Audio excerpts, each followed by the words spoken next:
We're going to start with the nation. Naira's fall, CBN moves against banks for hoarding $5 billion. State police way to go, says governor, legal giants and others. Federal government seeks payment of 2 trillion Naira debts for minors. INEC excludes PDP from by-election in Plateau State. Pressure mounts on abductors of Ekiti pupils.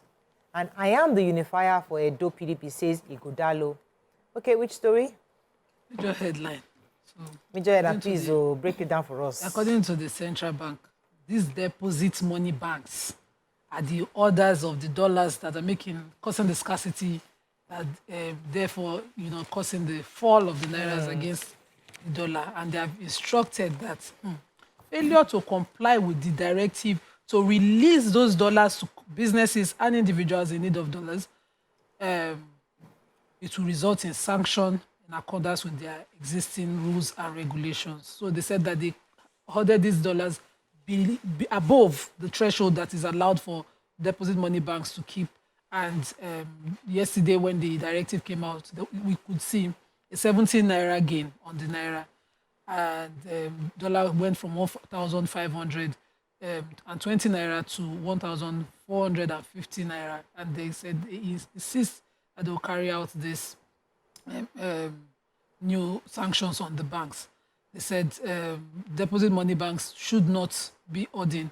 The scarcity and all of that is affecting us. To show how serious they are, they've also sent out a team of examiners that have been deployed to all commercial banks heavily engaged in FX transactions to monitor compliance with the directive. I'm hoping that this and our quest if our search for dollar reduces, and this directive is also enforced and others against that they're doing against the BDCs, we might have a stronger Naira. But we know we are the ones searching for the dollar and creating the demand that is also encouraging the fall of the Naira. Yeah, so it was learned yesterday that gunmen who kidnapped 5 pupils and 4 members of staff of the Apostolic Faith Church Primary and Secondary School Emure in Emure local government area of Ekiti State are under pressure to release the captives. They said the kidnappers had slashed their ransom demand from 100 million to 15 million Naira.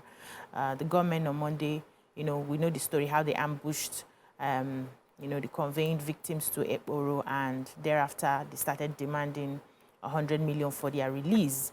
But yesterday, they said one of the relatives of the victim said the ransom was reduced after serious negotiations with the kidnappers, that what they need now is money to secure the release of their children and wives, and that they had an open conversation with the kidnappers. The kidnappers were calling 4 to 5 times, saying that the ransom is now 15 million and the children are getting weak. So if they don't pay up the ransom, they would likely kill the children.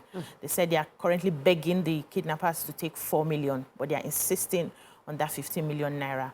And when they asked how much have you people raised, they said they've raised just about 3 million. And they are appealing to the state and federal government and other individuals to come to their aid on this. However, the State Police Command has said that they are not aware of any requests by the kidnappers or any negotiations that is going on. But the police had arrested about 8 suspects linked to the people's abduction. They said the 8 persons were believed to be involved with what happened in abducting the teacher and the driver. And they found 3 cutlasses, an axe, dagger, a cow, and food items, which were recovered from the suspects. And now the suspects are giving them intel to be able to get other people. So let's just hope that something will be done and these young children will be released from the kidnappers then. Okay, so the Minister for Solid Minerals and Development, Mr. Dele Alake, has said that licensed miners are owing the government 2 trillion Naira.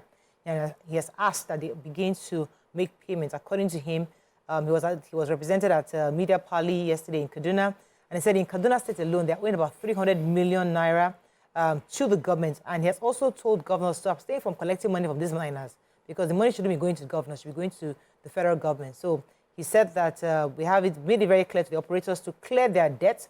Operators are also reminded that payment of royalties is monthly. And he called on miners on their collection, for those on their licenses, that they must first ensure that they cannot mobilize to the site unless they get their letters from the Ministry of solid minerals development. So there's a renewed cry for state policing as the solution to the insecurity challenges Nigeria is facing. Governors, legal giants, for this to work, of course, there needs to be a constitutional amendment. And if we recall, last time the Ninth Assembly tried to pull it through, it didn't work.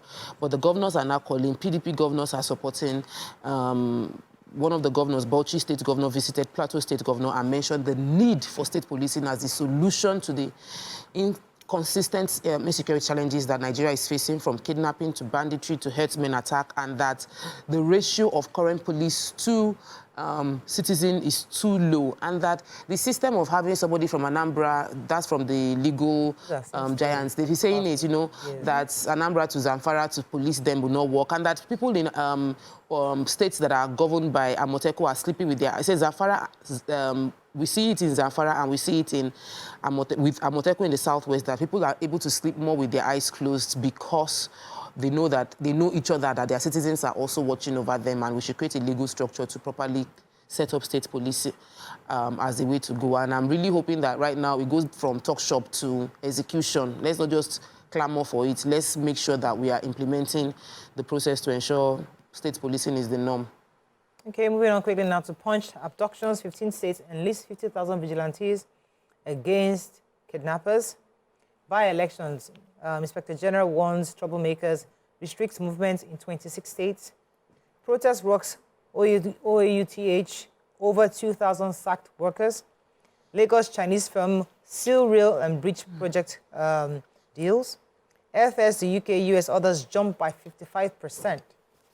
Naira rebounds as banks offload excess dollars. And FG bans states from collecting mining royalties. That's all it is. So I have the major headline. And 15 states have enlisted about 50,000 vigilantes against the kidnappers across board, starting with Delta State that has 2,400 kidnappers, vigilantes group in their 11 local government areas of the state, including hunters they are working on. Kano has about 2,500 additional vigilantes that they are also training in their states against the, in response to, the rising kidnapping. The 11 states are looking at pushing back, kidnappers across. But the Punch report also captures all the kidnappings that have happened everywhere across the state. But the states with these new developments are Delta, Kano, Plateau, Sokoto, and some 11 other states are looking to beef security in their state with about 52,106 vigilante squad to assist the police, of course. I'm hoping that they can give it some form of legitimacy like the Amotekun that way. We'll continue with our reviews. Stay with us. We'll be right back.